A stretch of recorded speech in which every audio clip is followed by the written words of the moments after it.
শুনুন সবাই, এই ঘোষণা সবার জন্য। বাদশার জারি করা ফরমানি হুমায়ুন পড়ছি।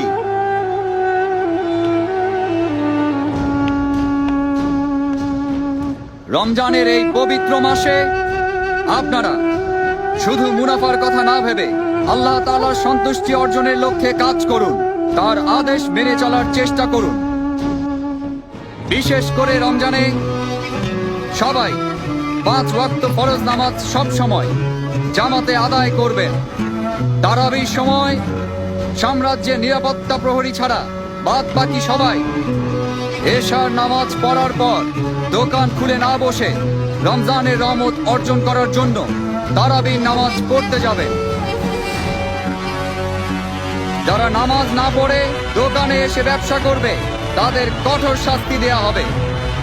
প্রত্যেক মুসলমান ব্যক্তির নামাজ ও রোজা পালন করা সবচেয়ে বড় দায়িত্ব। এই পবিত্র মাসে 5 ওয়াক্ত নামাজ জামাতে পড়ার জন্য আপনারা সবাই মসজিদে যাবেন।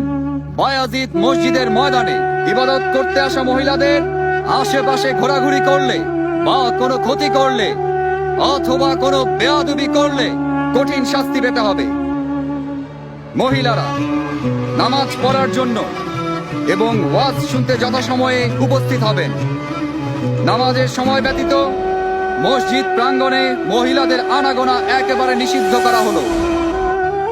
মুসলিম এবং অমুসলিম কেউই দিনের বেলা জনসম্মুখে কোন রকম খাদ্য গ্রহণ করবেন না, পানি পান করবেন না।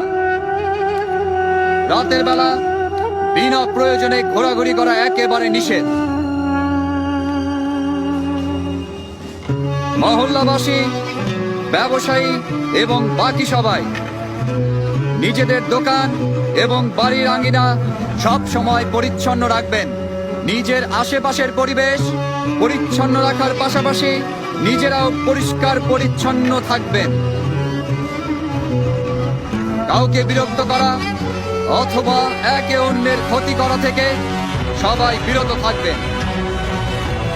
যদি কেউ মহান আল্লাহ তাআলার আদেশ বিরোধী কাজ করেন, বাদশার জারিকৃত ফরমানের সত্ত্বেও কোনো অবৈধ কাজ করেন, তাকে যথোচিত শাস্তি দেয়া হবে।